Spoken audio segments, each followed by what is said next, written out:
Ahora sí, empezamos la transmisión y también la grabación del encuentro de hoy. Como les decía, soy Analia Fariña de la Fundación Navarro Viola, que es una organización de la sociedad civil que trabaja para promover el desarrollo integral en la primera infancia y transformar la realidad de las personas mayores. Uno de nuestros programas es Buen Inicio en la Educación de la Primera Infancia, una iniciativa que busca fortalecer y acompañar a las instituciones que atienden a la primera y primerísima infancia, brindando espacios de formación e intercambio a los educadores, docentes, directivos y equipos técnicos de gobiernos locales. En esta ocasión, y dando continuidad a la propuesta de encuentros virtuales que iniciamos en 2020, dimos continuidad en el 2021, nos volvemos a encontrar en este nuevo webinario, de la mano de Alejandra Castiglione, quien abordará de qué nos hablan los gestos. Y para dar inicio voy a invitar a nuestra amiga Ruti Rutwitker de OMEP Argentina, para que también nos dé unas palabras de bienvenida y pueda ir presentando también al equipo. Hola Ruti, bienvenida. Hola Analia, ¿cómo estás? ¿Cómo están todos, todas? Muchas gracias. Bueno, una alegría estar nuevamente en este espacio que venimos compartiendo y disfrutando tanto durante todo este año. Y hoy particularmente con la presencia de nuestra querida Alejandra Castiglioni, que es miembro de la comisión directiva de OMEP, y las compañeras del Chaco, que tantas veces también nos hemos encontrado y disfrutado de todo lo que ellas nos traen. Así que muchísimas gracias a Miriam y a Analia.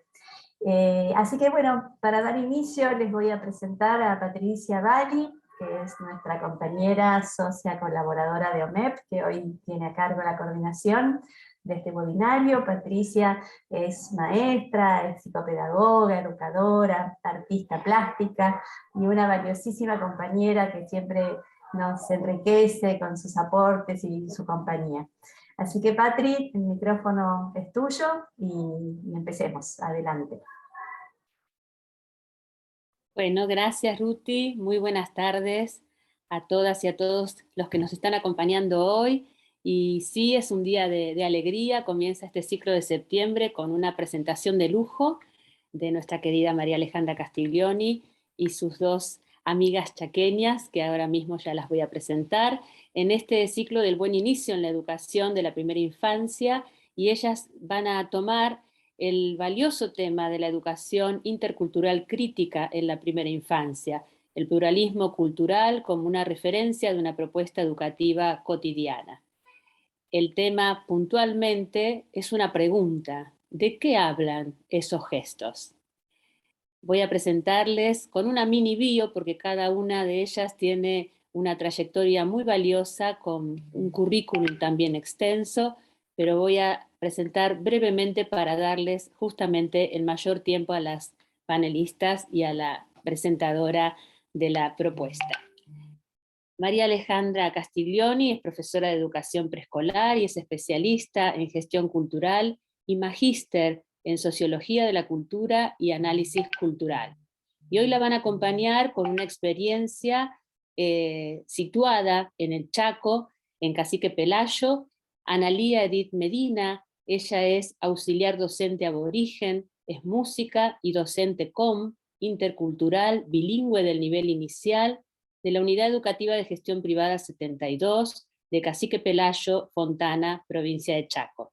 Y con ella está Miriam Celeste Romero, directora del nivel inicial de la misma unidad educativa, Cacique Pelayo, en la provincia de Chaco, docente y profesora y licenciada, trabajando como docente en la licenciatura de nivel inicial de la Universidad Nacional del Nordeste. Bueno, una breve presentación porque el contenido que vale es el que viene ahora. Alejandra, te escuchamos y te disfrutaremos junto a las dos colegas.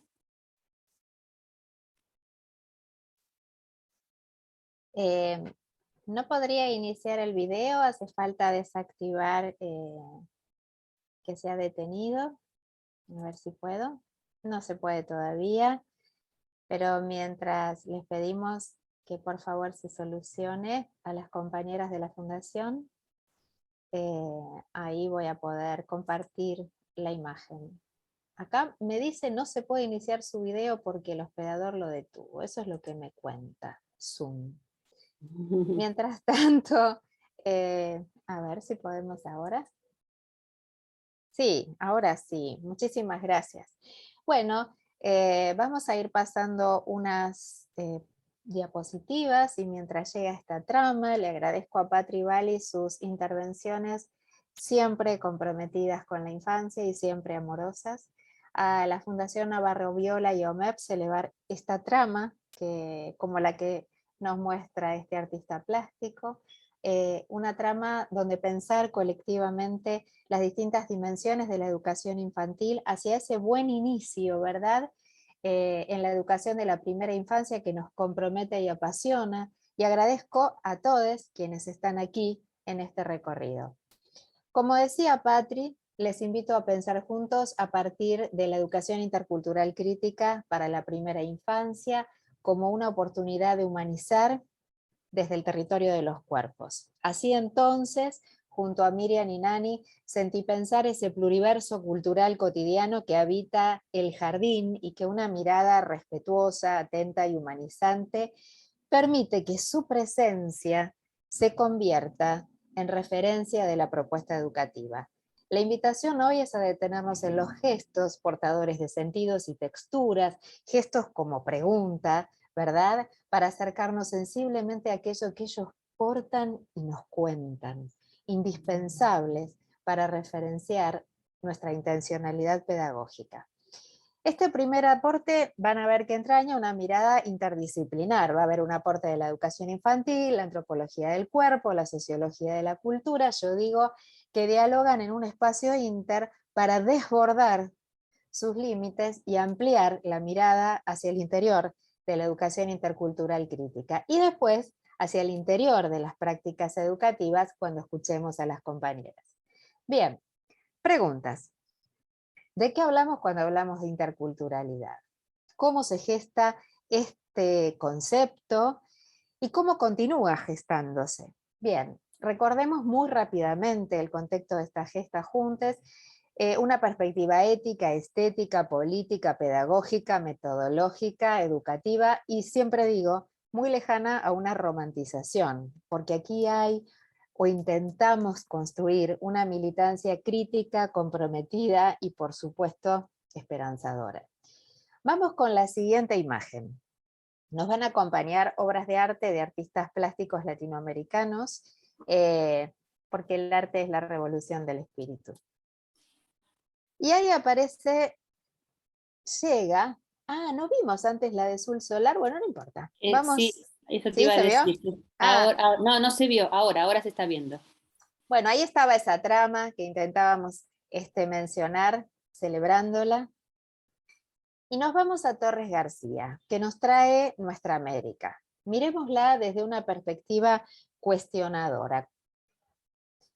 Lo que por su parte ya nos invita a una pregunta. ¿Qué nos cuenta este gesto del artista plástico uruguayo?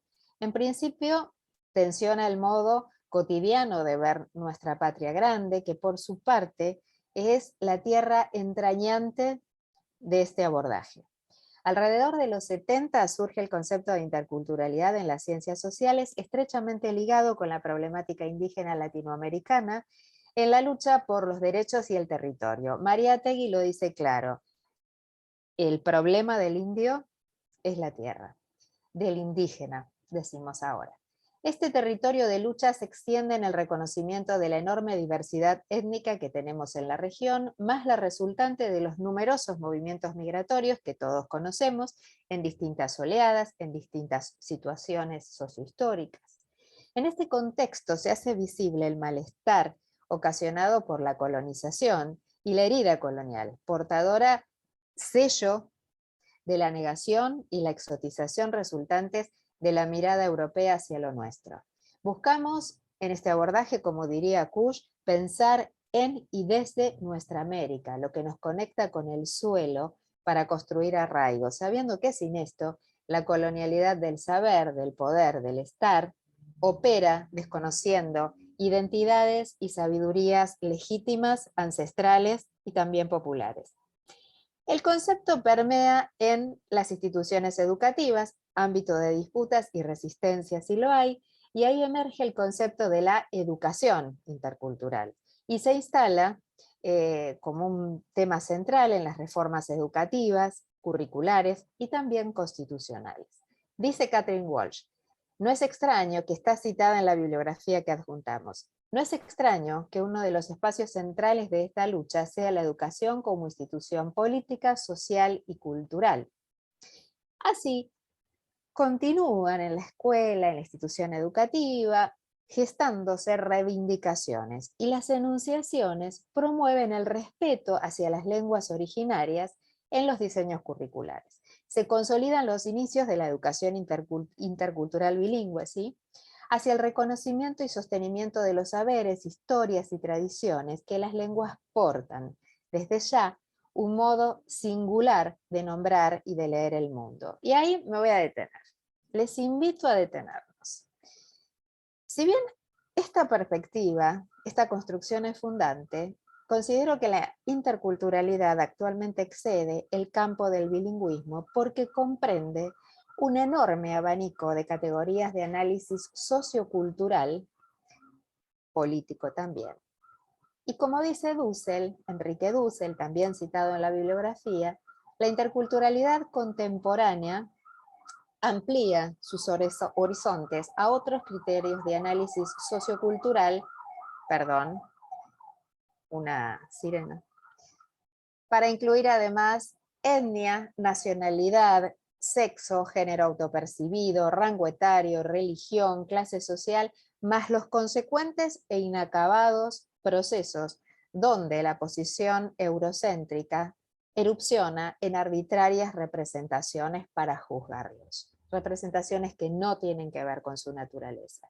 Así emerge la educación intercultural crítica, y su punto crucial en lo cotidiano, ¿cuál es? Detenernos, extrañarnos de lo que vemos cotidianamente para construir cuestionamiento genuino, para consolidar la actitud crítica del educador junto a los chicos. Vale destacar que la interculturalidad funcional al sistema dominante, muy similar a la multiculturalidad, es diferente. Esa remite a los hechos. La interculturalidad remite a los derechos. Avanza desde la convivencia y el conflicto hacia un modo de producción social. La discusión entonces acá no está en la diversidad, sino en el problema estructural colonial racial por el que la diferencia se instala como diferencia, como tal, a la luz del poder hegemónico. En la educación, en especial en la primera infancia, entonces se trataría de gestar una pedagogía de la singularidad, de la excepcionalidad, deteniéndonos en cada niño, quien porta su identidad como insignia, diría Daniel Calmels, uniendo el eco del pasado, digo yo, con el aquí y el ahora. Ahí está su historia, su memoria, su cultura. Todo esto implica una construcción común de descolonización y cuestionamiento. Un camino insumiso y errante nos espera, como diría Freire. Acá el desafío urgente en cada instante en la sala de mirarnos en nuestros ojos, desde el sur, para el sur. Un hacer que se espirala en un diálogo de saberes legitimando el consenso, pero también legitimando el conflicto, en la producción y distribución del conocimiento. Y digo distribución porque ahí también operan los gestos de dominación. Kusch dice que América es de opuestos. Muy bien, es necesario entonces habitar el espacio inter que entre ellos se abre. Ahí emerge la posibilidad de integrar dualidades, porque completamos así nuestros relatos y se ilumina aquello que ha permanecido históricamente en la penumbra. Esto sería pensar con el corazón, un hacer pedagógico, comunitario, popular, antihegemónico, para construir mundos otros y juntos. Es posible. Tiene su correlato en la cotidianeidad, un hacer pasible de ser encarnado en tanto nos conmueva la necesidad de transformación social desde la educación. Por eso probablemente lo va a retomar Karina Malvichin en el próximo encuentro, coincidimos en que quizás debería alojarse con mayor detenimiento esta perspectiva metodológica en las instancias de formación docente. Nos vamos a la próxima imagen. Una fotografía de un artista argentino. ¿Por qué en la primera infancia? Desde una perspectiva de derechos, alojando a cada niña, niña y niño como sujetos de derecho desde la cuna. Infancia como categoría social, histórica, dinámica, cambiante y también como sujeto de cambio social. Ese tiempo fundante donde se construye la subjetividad, la identidad y esa mirada singular del mundo desde el comienzo de la vida. Infancia como tiempo no apurado, como nos dice Walter Cohen, ese tiempo de Aion, que es el de la detención, del presente, del juego, del arte, de la filosofía, del amor. Una vez una niña frente a un atardecer rojo me dijo, de 4 años, ¿quién pinta el cielo todos los días para nosotros?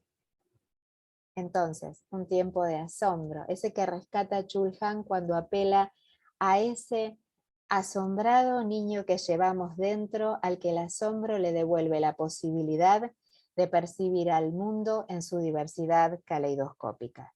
La interculturalidad crítica aloja ese arco iris humano infinito y con él las singularidades en la convivencia hacia la equidad, la justicia social y educativa.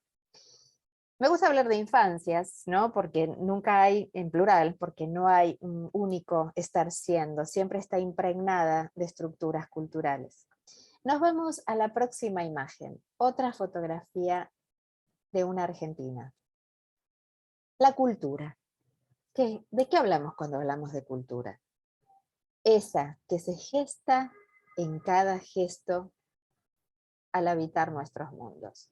Cultura como forma integral de vida creada histórica y socialmente por una comunidad a partir de su singular manera de resolver las relaciones que mantiene en su seno, consigo, con los otros, con la naturaleza, como vemos aquí, con la ciencia también, y con lo sagrado, para dar sentido y continuidad a su existencia. Esta niña, abrazando un águila, nos da cuenta de la singularidad de su vivencia de la cultura en su gesto. La perspectiva intercultural solo cobra sentido en una educación enraizada en la cultura de los educandos, sabiendo que, como dice Rita Segato, somos las emanaciones de nuestros paisajes. Nuestros cuerpos portan culturas, portan contextos, huelen, hablan, miran, sueñan, laten, muestran, ocultan, se expresan y se vinculan siempre en forma situada. ¿Cómo hacerlo? ¿Cómo detenernos? Bueno, quizás habitando ese estar siendo tan singular de la infancia, disponibles a cada niña para descolonizar el ser desde el hacer. Solo podemos ser en la demora, nos dice Chul Han. La prisa formatea la vivencia del ser, por ello, quizás es tan importante esta mirada en la primera infancia. Nos vamos a Raquel Forner. Dice Freire, aprendemos, enseñamos y conocemos con el cuerpo entero, mediante las emociones, los deseos, los miedos, la pasión y la razón crítica, porque jamás va solo con ella. Voy a sumar entonces la indagación en la materialidad de los cuerpos. ¿Por qué? En primera instancia porque creo que en ellos se vivencia y se graba la instancia fundante de cada día de efectivizar derechos y desde la más temprana edad. Miren, una mañana entraba al jardín y una mamá abrazó a su niña y le dijo al oído, pero pude escucharlo, muy dulcemente. Recuerda que no se note cómo hablamos en casa. Para mí fue impactante. Todo sucedía en y entre sus cuerpos portadores de cultura. El cuerpo como construcción social y cultural es el lugar donde todo sucede y no sucede, y donde se inscribe nuestra vida, yo digo, nuestra historia y nuestra muerte. Cuerpos como superficie relacional, como territorio de la vivencia transformadora, o como nos cuenta Raquel Forner, como hilo que sostiene la humanidad. Por una parte, el cuerpo aloja disposiciones antropológicas, memorias de integración y adaptación resultantes de lo que vemos en técnicas corporales, rituales, danzas, gestualidades o las relaciones que vemos todos los días entre las personas, propias de cada cultura, por su parte. Paralelamente con esto, el cuerpo no nos es dado, y lo dice Le Breton, porque va conformándose junto a un otro. De ahí la importancia de un adulto que humaniza, que corporiza, cuando sostiene con la palabra, con la mirada, con el tono de voz, con el tono muscular, con el espacio y el tiempo que disponemos para alojar a un niño. También nos lo trae Daniel Calmels. Así surgen cuerpos significantes, cuerpos inacabados, que se conforman y siguen conformándose en esas relaciones. Percibir integralmente los cuerpos, indagar sensiblemente en ellos, implica un quiebre ético y estético, una oportunidad para humanizar, para integrar lo deliberadamente escindido para dividir al mundo, y lo vemos todos los días. Razón y emoción, cuerpo, mente, popular y erudito, académico y práctico, o escuela y vida. Cuerpos. Cuerpos para conmover la conversación educativa. Una oportunidad de iluminar lo invisible habitando un nosotros. Pasemos a la siguiente imagen que nos trae un nosotros.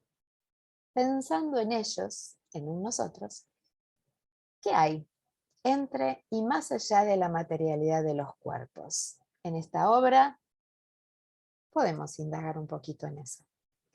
Les invito a habitar ese espacio que se abre entre esos rostros. ¿Qué sucede en el espesor de las fronteras que ellos dibujan? Entre las fronteras se abre el territorio inter, y en él la presencia de nosotros y otros.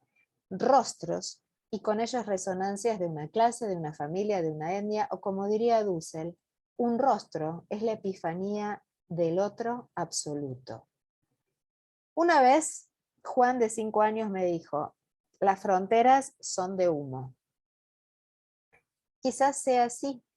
Velos para correr, representaciones que se tensionan en un espesor desconocido, una interfaz donde circulan gestos, voces, relatos, fricciones, encuentros, desencuentros.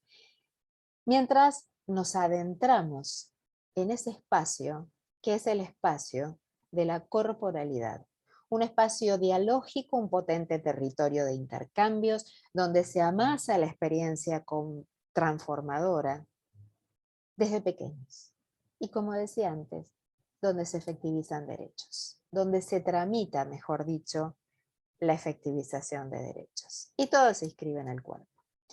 Por eso, detenerse y pensar en los cuerpos y corporalidades habla de integrar, habla de referenciar la propuesta pedagógica en los contextos y en ellos lo que erupciona.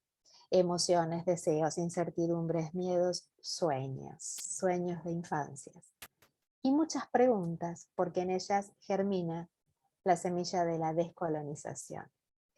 Y ahora nos vamos a Ecuador, con Guayasamín, que me encanta.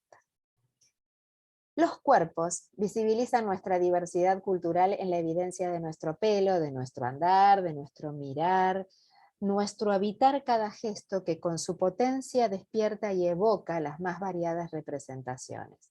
Las representaciones de la otredad erupcionan en el espesor de la corporalidad y son construcciones, producto de imaginarios ajenos, y mientras surgen, formatean la experiencia infantil y la percepción de quien comparte el camino de la vida con cada uno de nosotros. Entonces, no es el problema la diferencia, sino el problema es el modo de mirar, de mirarla. Los modos de mirar que nos convierten en oportunidad o amenaza, miradas que abrigan o excluyen, confirman subalternidades o empoderan. Y lo dice muy clarito también Le Breton, la diversidad muta hacia el estigma. Desde el estigma entonces surgen invisibilizaciones, negaciones, exotizaciones que se han acomodado en nuestros cuerpos, disciplinando la experiencia de un otro, pero también la de sí. Y expulsan al abismo infancias. Los cuerpos, en este caso, se convierten en territorio de dominación, control y explotación. Por eso, la necesidad urgente de construir la justa dueñidad de los cuerpos desde la más temprana edad. Esto nos sitúa claramente en un habitar libertario y emancipador. Y mientras, todo sucede en los cuerpos, territorio de soberanía cultural, yo digo. ¿Qué les parece? Nos vamos a Rivera y Berni. ¿Qué nos trae Patrivali? La impresión del cuerpo otro habla más de mi cuerpo que de ese cuerpo exterior. Por eso repensar acerca de cómo miramos la otredad. Por eso demorarnos en los gestos. Los gestos cobran sentido en cada contexto, portan identidad y excepcionalidad y además están impregnados de sentidos y modulaciones culturales. Los invito a detenerse en la mirada, en estas miradas, o en alguna que haya quedado grabada en ustedes y que surja ahora. La mirada, miren esos ojos de Juanita y de Juanito por su parte. La mirada es el puente más peculiar, cuyo objeto es el rostro, símbolo de una historia escondida en rasgos físicos. Veo a Juanita, veo a Juanito y vemos historia. La mirada cristaliza gestos, es una instancia fundante al situar al otro en la posición de reconocimiento. Es la interacción más inmediata que existe y que cuando se aparta o se niega es un potente rechazo. Les invito a que sintamos esa instancia maravillosa cuando miramos a los ojos a un bebé en nuestras alas. Mirarse, mirarnos es un proceso vivo que atraviesa el espacio interfronterizo e inscribe una traza. En este sentido, ¿podemos decir que los gestos nos tocan? Y yo creo que sí. Nos toca la mirada de un niño cuando lo recibimos cada mañana o cada tarde. Por eso recibir su gesto como pregunta para indagar en él es nuestra oportunidad de cada día. Audricourt, que se dedicó a estudiar los gestos, dice que atender a ellos es la ocasión de alejarnos de los binarismos más diversos. Yo digo que es la oportunidad para pensarnos justamente, no en términos de binarismos, sino en términos de dualidades, porque somos caras de una misma moneda, lo humano. Pensar más allá de los cuerpos, entre, con y desde los gestos como ceremonia mínima, nos da la posibilidad de abarcar de manera más precisa una continuidad entre corporalidades. Nietzsche decía que la riqueza de la vida está en la riqueza de los gestos. Y nos vamos a una artista plástica patagónica. Los gestos nos conectan con lo ignorado. Rancière dice, enseñar lo que sabemos es fácil, pero ¿cómo enseñamos lo que ignoramos? Quizás allí se activa la magia de ese movimiento espiralado y dialéctico de la pedagogía. ¿Cuánto ignoramos de la profundidad y la densidad de ese capital simbólico que cada niño porta en sus cuerpos, siempre excepcionales? Reconocer lo ignorado cada día en la escuela infantil es una ocasión para imprimir una nueva realidad al mundo. La invitación desde esta perspectiva implica repensar ese espacio inter que se abre también entre las prácticas educativas y aquello que buscamos, efectivizar el derecho a la educación. Y ahí aparece una cuestión. Sabemos que todo privilegio social autopercibido, desde la perspectiva colonial y hegemónica, confiere a quien lo porta privilegios. Incluso el privilegio epistémico para decidir cuál es el pensamiento válido y, por ejemplo, también en qué lengua se expresa. Así, desde la infancia se coloniza el saber. Por ello, celebrar que esta perspectiva descolonizadora, despatriarcal, libertaria sea referenciada en los nuevos diseños, recordando lo que dice Terigi: diseños, currículo como declaración pública de aquello que esperamos de las prácticas educativas. Esto esperamos, emancipar. O como cuando nos dice Scliar, ¿qué nos sucede con la alteridad?, nos pregunta. La respuesta surge si estamos atentos al currículum oculto, recordando que las improntas coloniales no desaparecen, solo mutan a través de los siglos. Y nos vamos a Berni, acercándonos a redondear. La denuncia de Berni nos recuerda que el futuro de los niños es siempre hoy. Mañana será tarde, dice Gabriela Mistral.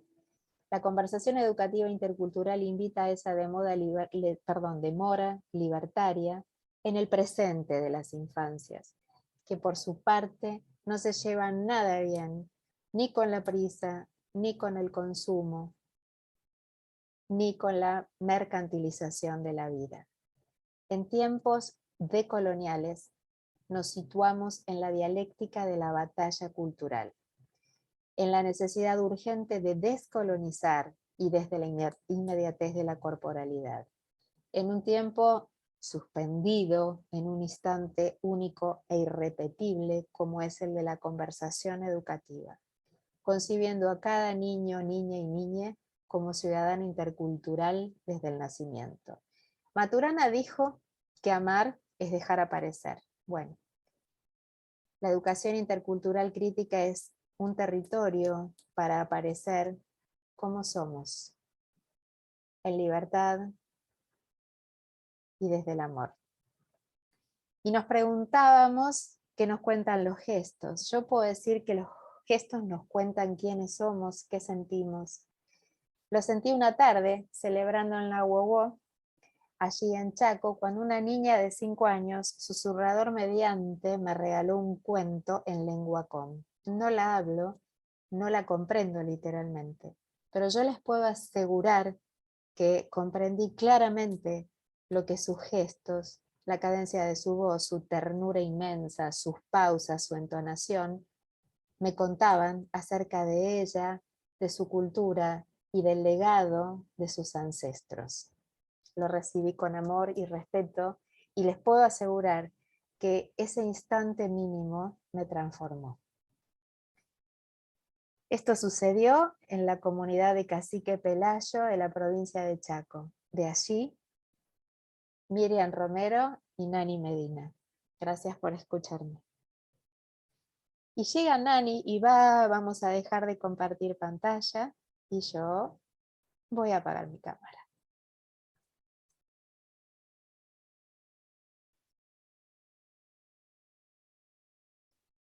Ahí estamos.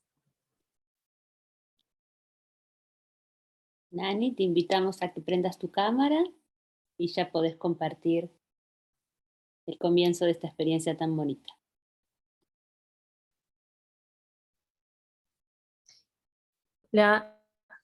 ¿Me escuchan?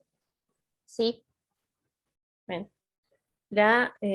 Hayem Inagat Analia Medina, Ñamatagategram, Ñachikirag, Nahavitram, Kamisalek Tagetan, Namchina Ponagak, virtual, Mayakayari Ñene Nahavit, Tawaktaike, Hayem Itawan Nahavit, Añayokchi directora, Miriam, Sanak, Kam Yokchi Karaktak, Natakaen, Ishedra Sawoktaike, Himanak Chigiram Jokchi, Katakanagat, Añem Jokchi Web 72, Cacique Pelayo, Netaña Fontana, Chaco, Niachek, el Tarei, Ishedram Kamisa Lektageta, Javid, Sikita Kenawagnam Nagayagatak, Kan Achegram, Ishedram, Komi Kanagayagalo, Nena Javid.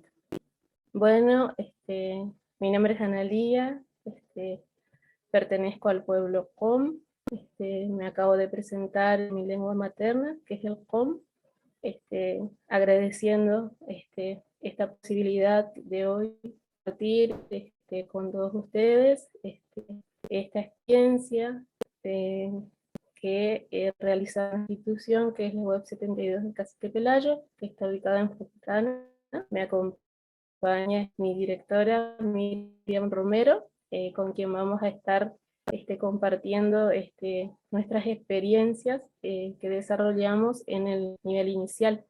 Muy agradecida de tener este espacio en la cual nos puedan escuchar y compartir, digamos, lo que hacemos.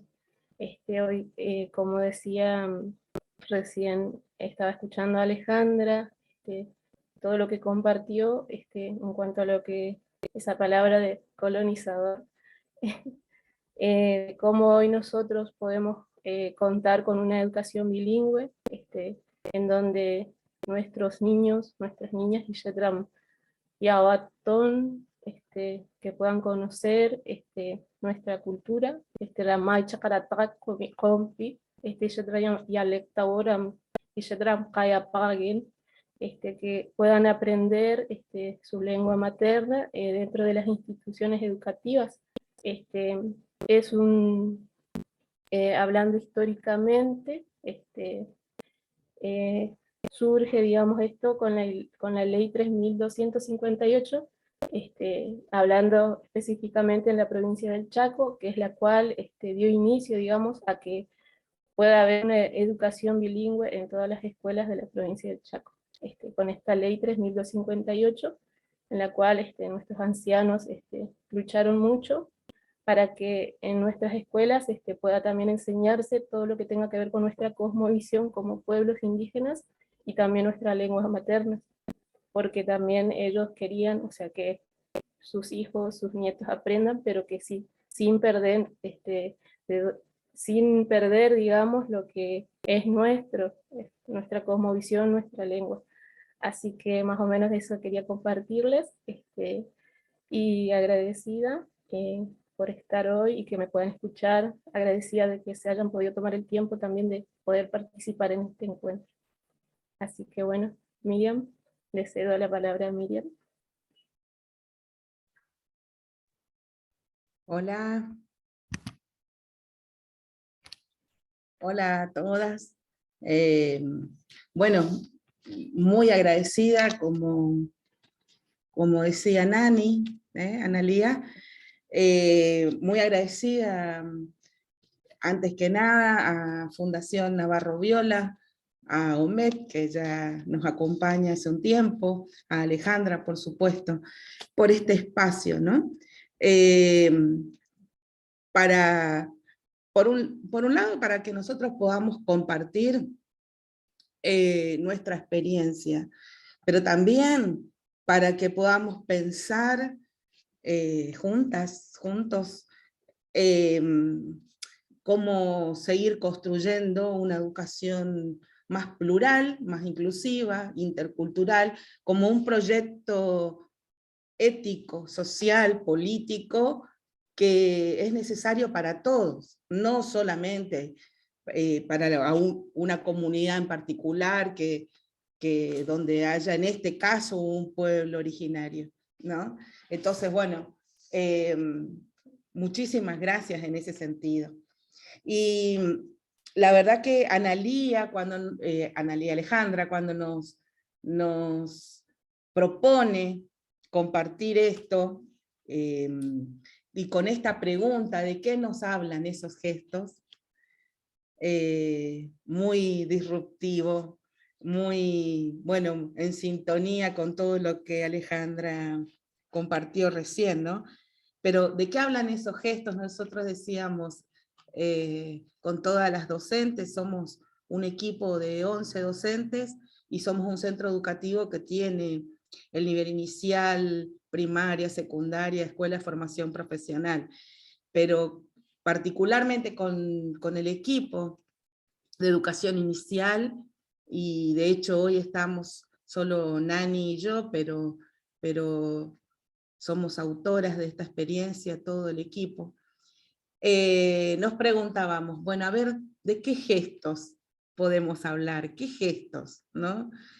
Y ahí, claro, necesitamos hacer un proceso de extrañamiento de nuestra propia cultura institucional para poder pensarnos y para poder extraer de lo que nosotros vivimos cuáles serían esos gestos. Y lo importante fue entender que nosotros, nosotras, somos los otros, las otras, tal vez, ¿no? Somos las otras, los otros, las distintas, las diversas, para las miradas de educación infantil configurada desde la modernidad, que no es otra cosa que desde la cultura hegemónica, o tal vez simplemente para otras latitudes, ¿no? Entonces, bueno, por eso ese proceso de extrañamiento. Alejandra planteó recién, ¿no?, que la educación intercultural es una cuestión metodológica, política, cultural, social, y es así. Es un posicionamiento que tiene que ver con todo eso. En nuestro caso, nuestra experiencia, aún por más que para muchos de los que están, yo estoy mirando los chats de dónde son, que genial, ¿no? Nosotros también, desde aquí, cuando iniciamos en el Chaco, hace un poco más de 25 años, era ensayar nuevos modos, nuevas formas. Tal vez no tener tantas certezas de cómo hacerlo, pero sí una explícita convicción, una explícita decisión de corrernos con los formatos instaurados por el modo de hacer educación inicial ligado a los modelos tradicionales, o modelos civilizatorios, modelos homogéneos, ¿no? Tanto en su formato, en sus contenidos, inclusive en su finalidad. Entonces decíamos, bueno, ¿qué gestos podemos compartir? Y decíamos, bueno, hay una palabra muy importante que tiene que ver con un gesto, que es el colichigui, que sería el círculo. Nani puede hablar mejor de eso, ¿no? Y en esta palabra, colichigui, círculo, hay toda una concepción filosófica, ética, un modo de organización social, un formato, y podemos compartirle todo lo que serían nuestras prácticas ligadas al colichigui y a la forma de comunicación en ronda, ligado a lo horizontal, porque la educación intercultural es de construir relaciones de poder que la colonialidad instaló, o los procesos de colonización, y sigue ahora desde la colonialidad. Entonces, claramente es necesario, desde la más temprana infancia, y nosotras todas las docentes, configurarnos desde la horizontalidad, ¿no? Bueno, pero decíamos, bueno, sobre el colichigui ya hemos hablado en otros espacios, también acompañados por OMEP, y decidimos en esta oportunidad no detenernos en este modo de comunicación, que sería lo circular, para detenernos más en un gesto puntual, que ahora Nani enseguida les va a contar, y que en este gesto condensa toda una cosmovisión, todo un posicionamiento ético, filosófico, espiritual, que a nosotros como proyecto educativo nos permite entrelazar tanto lo propio de la cosmovisión con, en el caso nuestro, la espiritualidad y la educación franciscana, por las líneas de interioridad, por las líneas de justicia, paz y reverencia a lo creado, pero también por una urgencia epocal, una urgencia de esta época posmoderna, que es todo lo ligado a lo ambiental, a cómo colaborar desde la educación a construir una ética ambiental tan necesaria. Y bueno, así que Nani, podés, me estoy refiriendo a un gesto puntual de pedir permiso al monte, a la laguna, o a cualquier contacto con la naturaleza, o con lo que habita en ella, o con los seres que la conforman. Así que Nani.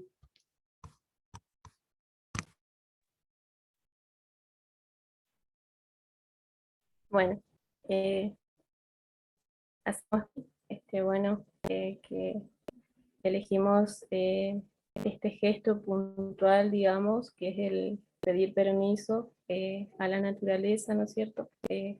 Tenemos la posibilidad en nuestra institución de que cerca esté una laguna, la cual lleva el nombre que había compartido un anciano, un artesano, don Vicencio, que hace poco partió, digamos, y bueno, él puso el nombre a la laguna, hoy Chagay, que quiere decir que nunca se seca, y es una que está cerca de nuestra institución, y solemos ir con Namñak Piolekpi, con nuestros alumnos, con los niños, y siempre de entrar a la laguna, lo que hacemos es pedir permiso, porque desde nuestra cosmovisión tenemos mucho que es el entorno natural, a la naturaleza, todo lo que nos rodea,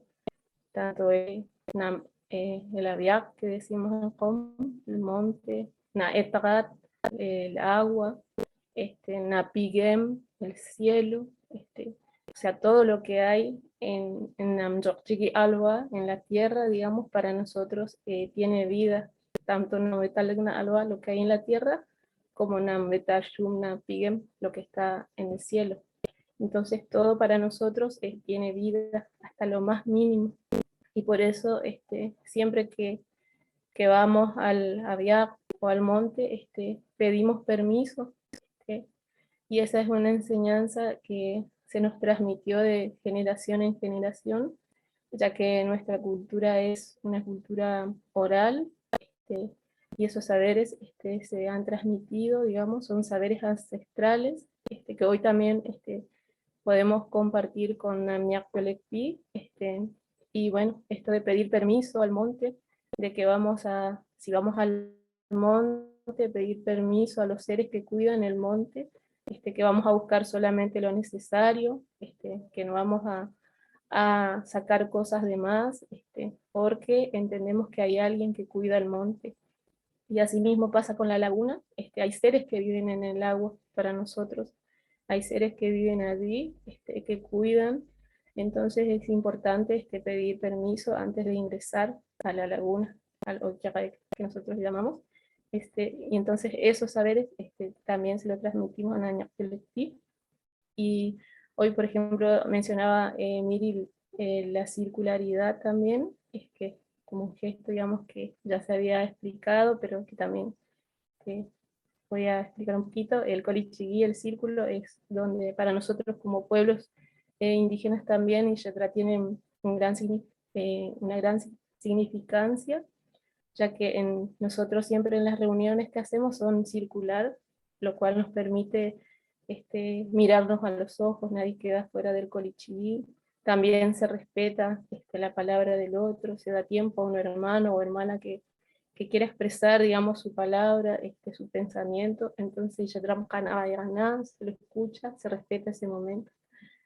Y bueno, más o menos eso es lo que nosotros estamos en este tiempo, digamos, profundizando más con esto de la laguna, el pedir permiso, tiene, digamos, consonancia, se relaciona con lo que es el franciscanismo, como decía Miri, ya que todo lo que tenga que ver con la fraternidad, el cuidado de la naturaleza, también se relaciona mucho con lo que es nuestra cosmovisión como pueblos. Así que eso es el gesto, digamos, que hoy queríamos compartir con ustedes en esta experiencia. Quédate, Nani, le decíamos ayer cuando preparábamos un poco, lo pensábamos que la idea es que podamos ir interviniendo, inclusive con Alejandra, un poco las tres, conversando con ustedes también, ¿no? A nosotros nos cuesta hacer así un poco, nos gusta más que sea una conversación, ¿no? Hoy me pareció muy interesante, Alejandra,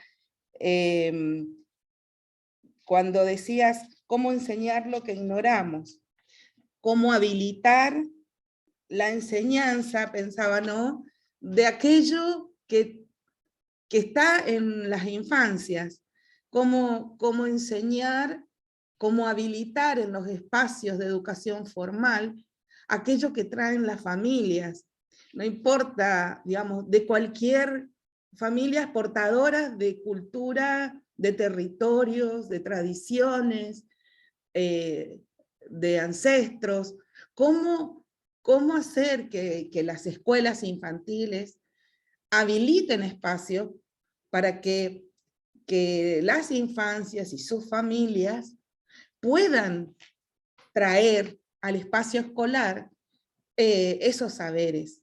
Esto es una reflexión válida para todas las latitudes, me parece a mí, ¿no? Pienso, y lo digo un poco como directora, lo digo también como profesora de la universidad, en la cátedra de didáctica, como la escuela, por lo general, cuando habla de participación, ya tiene todo pensado, bueno, a ver, vamos a hacer este taller con la familia, y si bien podemos generar algún espacio de participación, es una participación de un contenido que lo pensó el equipo docente. Está perfecto.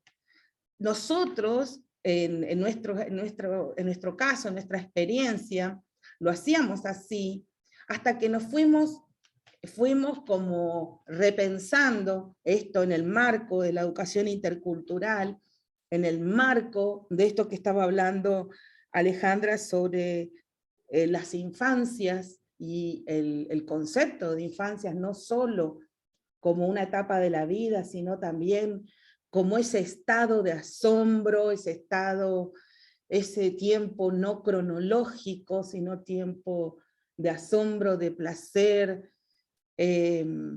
Cómo instaurar espacios para que todos los saberes de una comunidad, de una familia, de los cuerpos que hablan de esas infancias, todo eso también pueda salir en el ámbito educativo.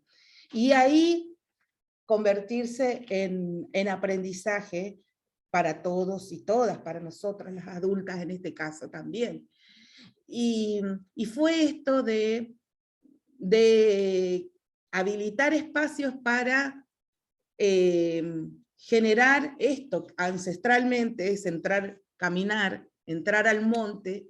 Ya lamentablemente los espacios en el Chaco también ya hay muy poco monte, hay toda una cuestión ambiental de una urgencia ambiental muy terrible también aquí, y nosotros estamos situados en una escuela urbana, pero tenemos la posibilidad de tener una laguna detrás de la escuela, al cual, bueno, es nuestro contacto como más cercano a un entorno natural que nos permite sacar a la luz todos los saberes. Y, así que hacemos muchas caminatas por los senderos laguneros, que encima el municipio lo está cada vez urbanizando más, y se están perdiendo un montón de especies, pero seguir caminando, seguir asombrándonos, y en esas caminatas, en esos espacios de compartir con las familias, muchas de las madres, mujeres, inclusive que han sido alumnas mías del jardín, y que hoy vienen y son madres, en los espacios adentro de la escuela, están calladas, vienen, los traen a sus niños, sus niñas, pero están de un modo más pasivo. Sin embargo, en estas experiencias aflora todo lo que sale, todo lo que saben ellas, todo lo que portan en su ser. Entonces, lo que queríamos compartir con ustedes es esto de habilitar modos para que la cultura tenga lugar en el hecho educativo. En este caso, cada caminata que hacemos, cada recorrido, vamos grabando, vamos dejándonos sorprender, vamos aprendiendo desde todos los sentidos, oliendo, conectándonos con el más mínimo insecto, con las plantas, con los yuyos, con lo que sirve este yuyo, para qué sirve, con sus nombres ancestrales, regionales y científicos, con las flores, los frutos de los árboles. Esto que encima en lugares más urbanos, supongo yo que es tan difícil, pero pienso que es tan importante, ¿no? Volver a reconectarnos con esta esencia de lo natural, nos permite también después mirarnos de otros modos. Entonces, teníamos algo para compartir, algunas de las experiencias que estamos haciendo, las experiencias en la laguna, pero también teníamos, en plena pandemia, hicimos un libro, un audiolibro, que se llama Los frutos del monte, que pudimos hacer con aquellos niños y niñas que podían conectarse, que tenían un dispositivo celular, y que pudimos hacer con sus abuelas, sus abuelos, sus familiares, un proceso de recolección también de los frutos del monte, y llevarlo a un libro, ¿no? Así que no sé si les parece, no sé si te parece, Nani, Alejandra, podemos mirar el audiolibro, escuchar, y de ahí poder conversar algo y también habilitar las preguntas. Mientras llega ese audiolibro, Miriam y Nani, compartimos en el chat el link para que puedan acceder después de esta charla también. Perfecto, sí, sí, sí. Bueno. Frutos del monte. Frutos del monte.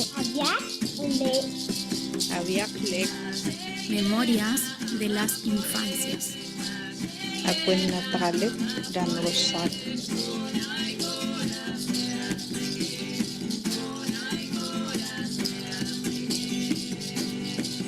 En el marco del proyecto institucional Nahugo, el nivel inicial coordinó un proceso participativo de recolección de datos, a través del cual los ñapiolec y sus familias enviaron fotos, audios y videos como resultado de las entrevistas o conversaciones realizadas a sus abuelas, quienes compartieron sus saberes ancestrales sobre los frutos del monte. Las ilustraciones realizadas están basadas en la información recolectada, la cual fue organizada por el equipo docente con fines pedagógicos didácticos. Amat agarró. El árbol que se llama mapic, algarrobo, extraemos el fruto que le decimos amap. Nosotros antes consumíamos la fruta del algarrobo. Le decíamos amap. Mi abuela siempre cosechaba. Le ponía un poco de agua y nos daba como refresco luego de la comida. Al moler el amap se podía elaborar también una bebida fermentada, la aloja. Esta bebida era guardada un año en una especie de barril hecho con el tronco del palo borracho. Y así quedaba esta bebida alcohólica para celebrar nabogó, casamientos y alianzas entre las tribus.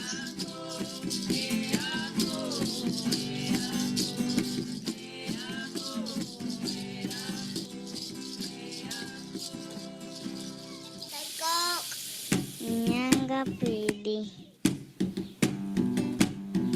Después llegaba la época del ñangapirí.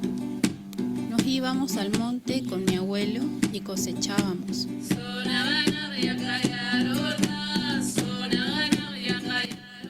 Cargábamos en una latita y el resto llevábamos a casa. Le poníamos agua y esa era la fruta que nosotros comíamos.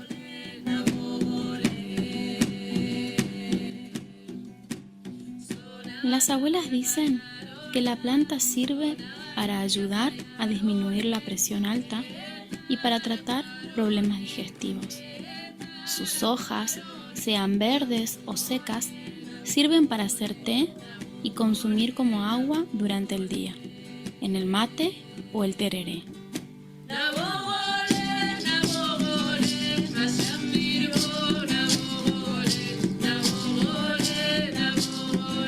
Lo hagáis así, doca.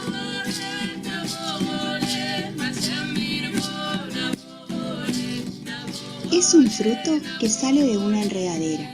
Crece cerca de otros árboles bajitos.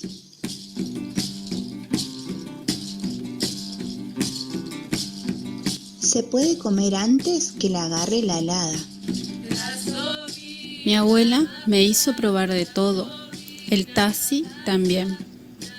Donde había, empezábamos a cosechar. Luego, llevábamos a la casa, le partíamos, le sacábamos lo de adentro y le asábamos para comer.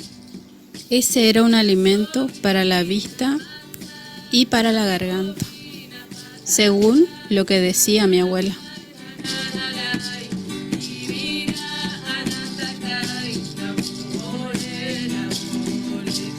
Si le agarra la helada, se pone de color marrón y no se come porque cambia a un sabor amargo.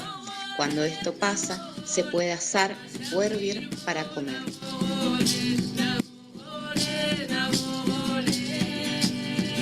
También se usa la leche que sale al partir la hoja o la fruta. Esa sustancia pegajosa la usábamos nosotros cuando teníamos algo para pegar como tarea de la escuela.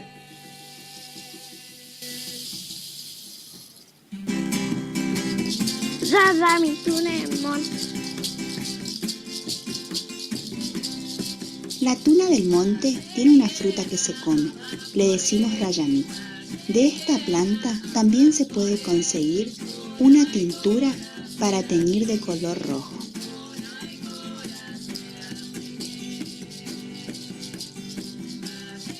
Por fuera tiene espinas muy finas.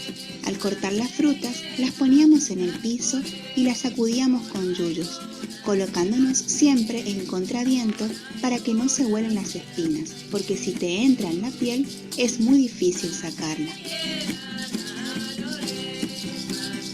Las de color verde tienen un sabor agridulce y las rojas son dulces.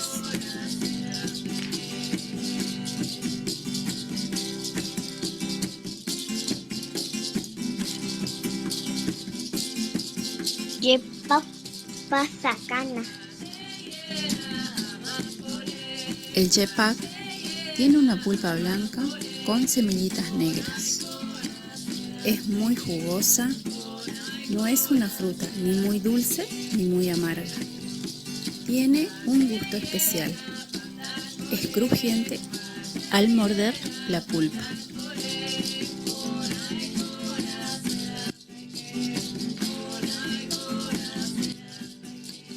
Los testimonios orales son de Ángela Ángel, abuela de More, María Margarita Leclere, abuela de Mateo, y Vilma Inderecio.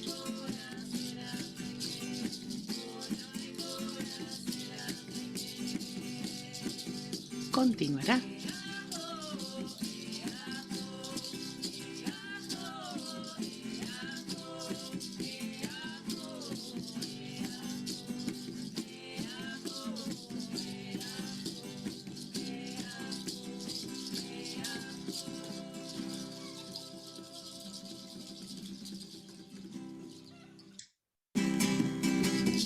Frutos.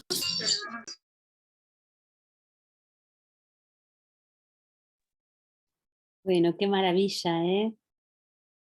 Mucha gente nos comparte que está emocionada, qué bueno el trabajo, qué maravilla el poder captar esos fondos de conocimiento culturales de los abuelos, de las abuelas, de los ancestros.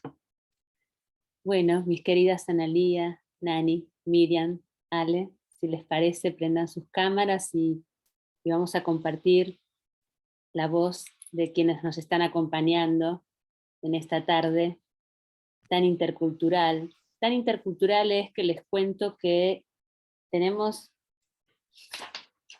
gente de Entre Ríos, de Santa Fe, de Mendoza, de Tucumán, de La Pampa. No me quiero olvidar de todas las que registré: Salta, Bariloche, Misiones, Río Negro, Tandil, Corrientes, Catamarca, de Ecuador, de Uruguay, de Bolivia. Miren cómo se hizo ese mapa de García. ¿Qué decís, Ale? Lo dimos vuelta.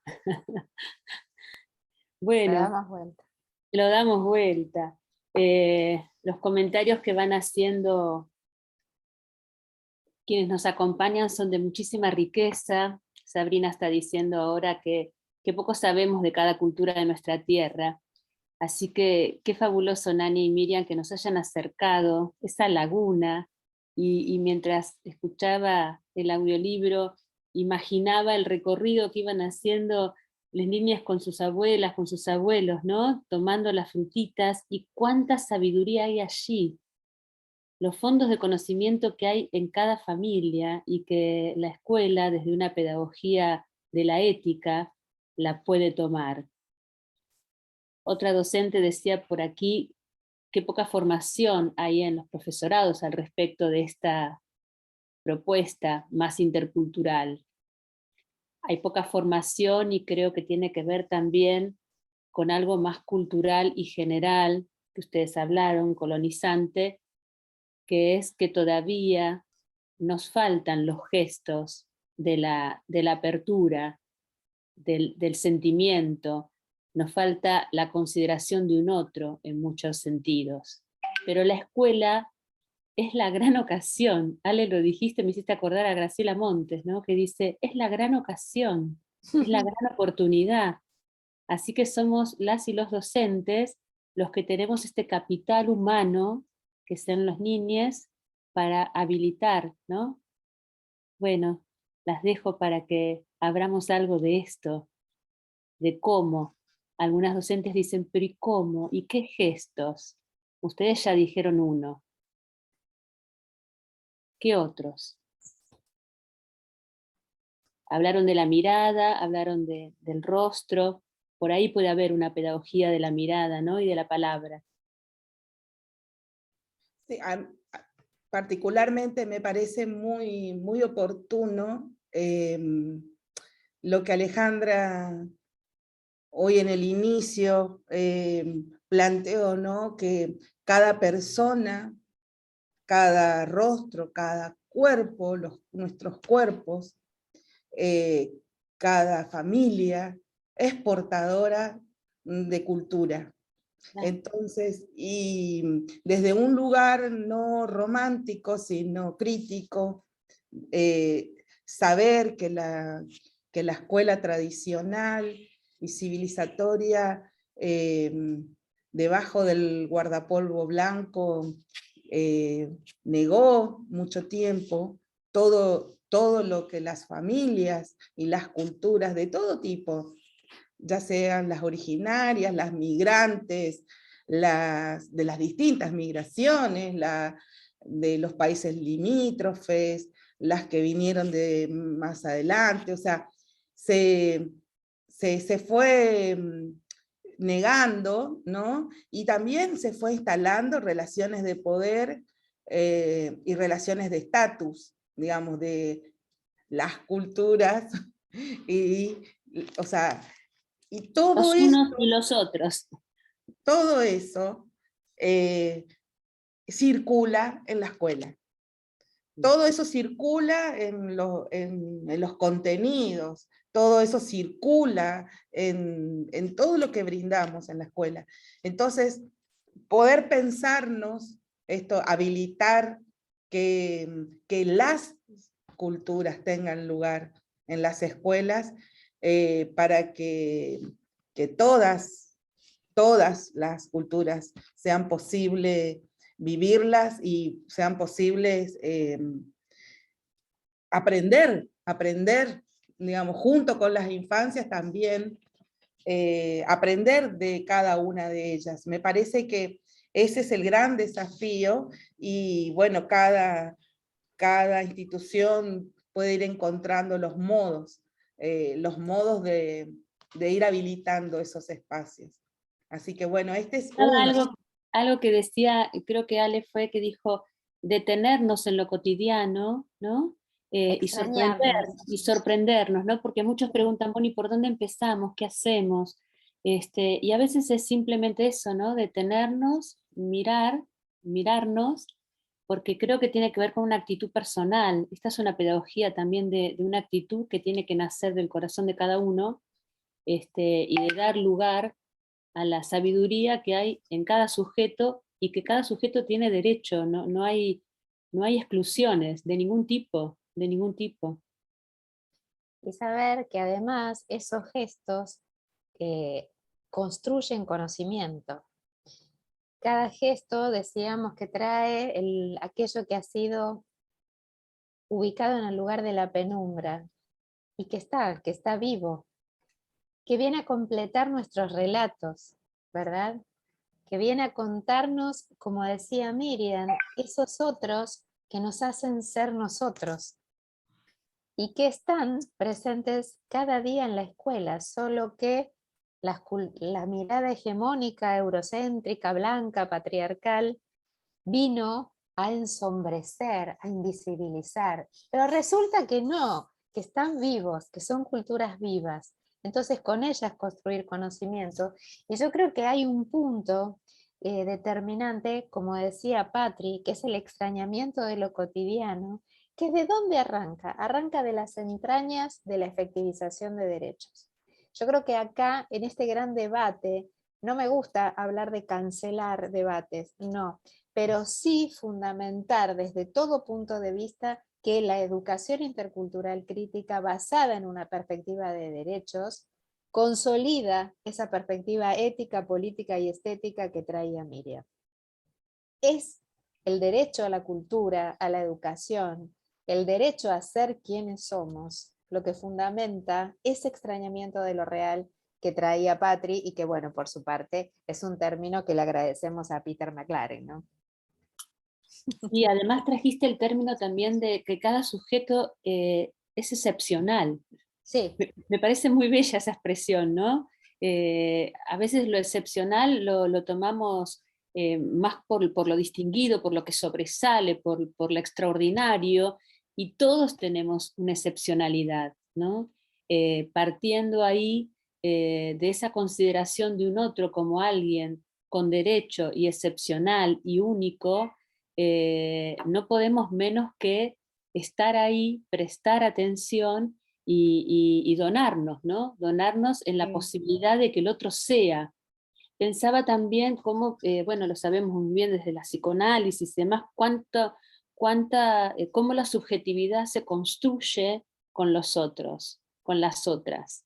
Y cómo esa primera parte de la vida humana, que es la primera infancia, es con y en los otros y otras que comparten la vida, ¿no? Y ahí el cuerpo, ahí la mirada. Pensaba si no tendríamos que pensar los docentes como en una pedagogía de la mirada y de la palabra, como cuestionarnos más nosotros, ¿no? Bueno, ¿qué miramos cuando miramos? ¿Qué decimos cuando hablamos? ¿A quién incluimos cuando discursamos? Esto que dice Patri es un gesto de honestidad absoluta, porque somos producto de una educación homogeneizadora y como decía, las representaciones estigmatizantes no se fueron. Lo que pasa es que se van envolviendo y nos vienen engañando, pero no, mutan a través de los siglos y además en alguna medida las llevamos puestas. Entonces, señalar que está en otro, no. Yo creo que en alguna medida todos a veces, lastimosamente, incurrimos en un gesto que nos lleva a esa mirada que excluye, que deja una huella dolorosa. Entonces, es una gran oportunidad la educación intercultural crítica para construir no solo un mundo mejor, para construirnos más humanamente en la ceremonia mínima de cada día, ¿no? Me gustó mucho uno de los aportes que anoté de quien, bueno, que hablaba de la claridad. Celebro que alguien en el chat haya sentido que este aporte es claro, porque todo lo que es pensamiento crítico muchas veces se aborda inicialmente con resistencia y no se entiende. ¿No se entiende? Es una invitación. Sí, lo que pasa es que hay que hacer como una introspección, ¿no? Es complejo, en tanto hay que mirarse primero y mirarse con otros. Quiero leerles algunas expresiones del chat que me parecen muy atinadas y además porque es la voz de quienes nos están acompañando, ¿no? Gracias por transmitir tan lindas ideas, voy por mi audiolibro de enseñanzas, valorar a los abuelos y las sabidurías ancestrales culturales, precioso encuentro, infinitas gracias, dice Gabriela. Sabrina dice, como se dijo al comienzo, somos la construcción del que nos mira. Hoy puedo construir una mirada más detenida, observar gestos que abran la posibilidad a la indagación desde el habilitar al otro e incluirme en la mirada de otro. Qué bueno esto, Sabrina, digamos que uno es parte, no es para considerar en los otros, es uno el que se tiene que cuestionar. Y los docentes tenemos esa gran oportunidad reflexiva, ¿no? Como docentes debemos estar disponibles para alojar al niño y a la niña respetando a cada uno de ellos desde su singularidad. Bueno, los contenidos de los profesorados de provincia están desactualizados, son del 2007. Sí, y además yo pensaba cómo cada familia es un currículum, ¿no? Porque los currículums son propuestas generalistas, pero acá hablamos de una pedagogía de la singularidad. Entonces lo generalista otorga cierto derecho de base para un conjunto, pero después tenemos que adentrarnos en la singularidad, ¿no? Hablaron ustedes mucho del contexto situado. Habrá otros tantos. Hoy vimos el de Cacique Pelayo, de un contexto muy situado, con el privilegio de tener una laguna. Qué lindo, qué lindo. Bueno, hablaron de la América de los opuestos, ¿no? Pero bueno, lo ideal, integrar dualidades. Me interesó mucho a través de una de las obras que presentaste, Ale, el territorio inter. Presentaste una obra que había un espacio en el medio, y bueno, no sé si quieren desarrollar algo de eso, ese territorio inter, ese entre. A mí particularmente, Patri, Ale, me gustaría habilitarle un poco más la palabra Nani y decirles solo que en el caso mío, digamos, como persona, Roger sería no indígena para desde la lengua com, pero podría ser una marrona, soy hija de padres paraguayos.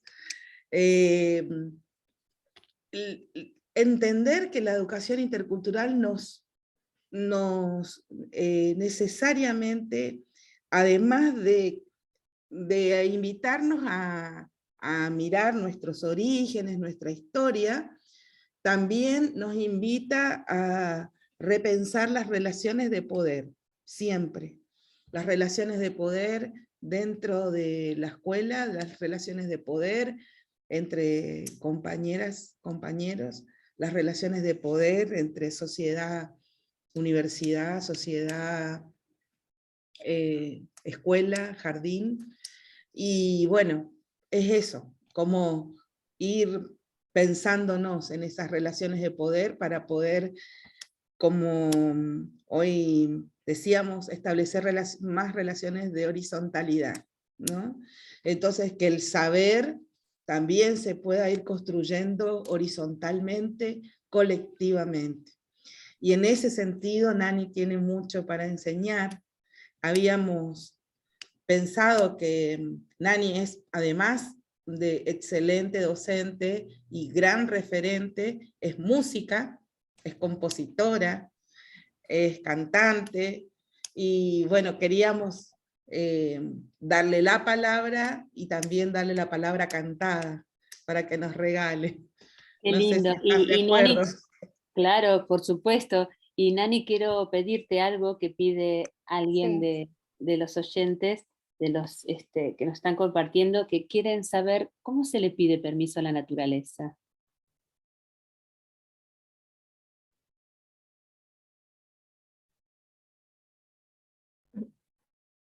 Me fui un ratito, por ahí no alcancé a escuchar Eh, una partecita de la conversación Una de las por el tema de participantes las quiere señales. saber, quiere que nos Sí. cuentes cómo se le pide permiso a la naturaleza, a Ujú. propósito de estas relaciones de poder, ¿no? Muchas veces los humanos nos sentimos con un poderío por sobre la naturaleza, ¿no? Ujú. Y ustedes nos enseñaron que le piden permiso para entrar al monte o a la laguna.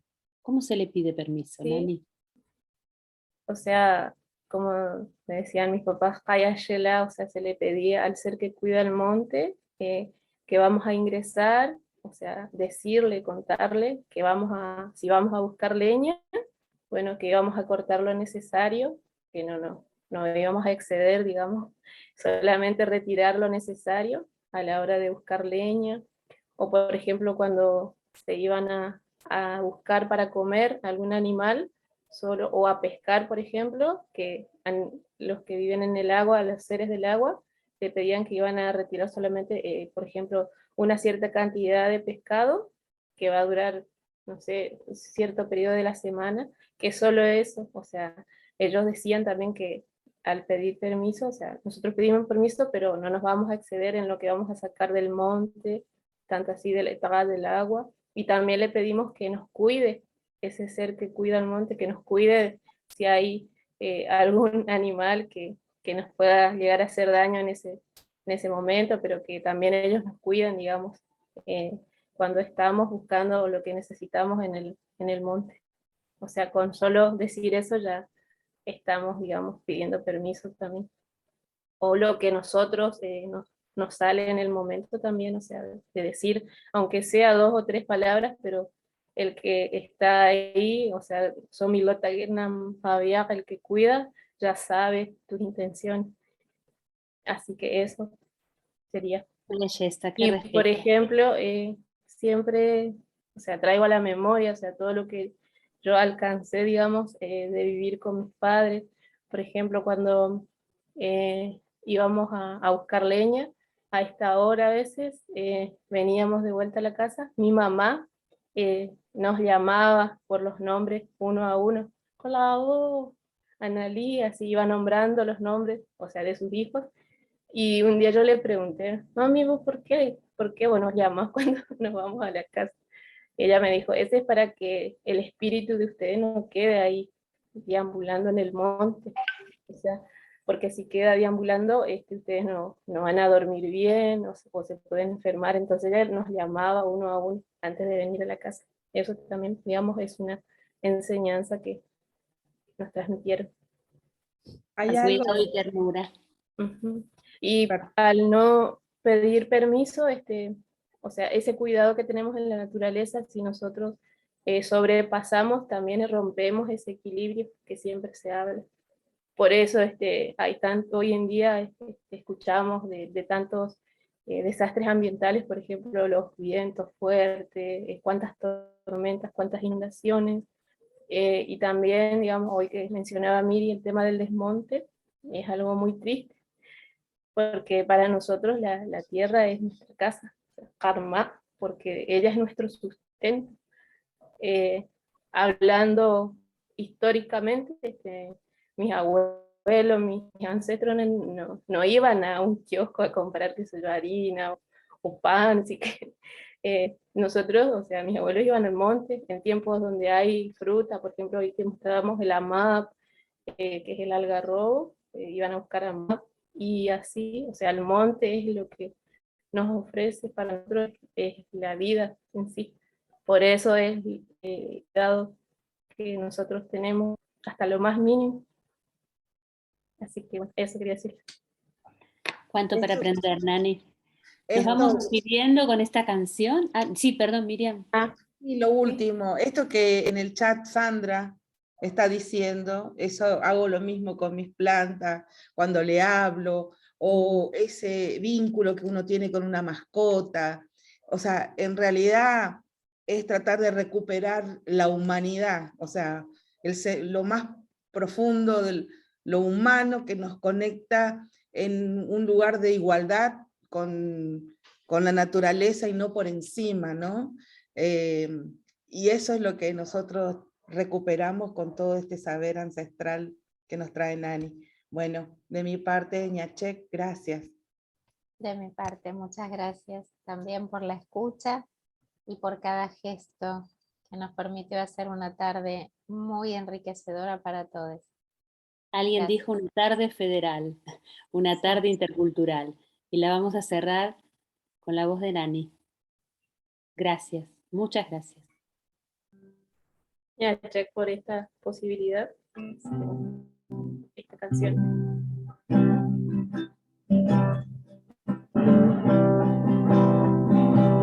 Onole añenala, onole knikagoroy, onole ana alwa, la panagua cañepi. Añenala colichigui, ena amana alwa, knikagoroy, kasele, natakanagua cañepi. Alo shegem na pigem netanya nyenala netanya nyekagoroy netanya nagwakanye pi arna alwam paginye sapiatale arna alwam paginye sapiatale shegem na pigem netanya nyenala.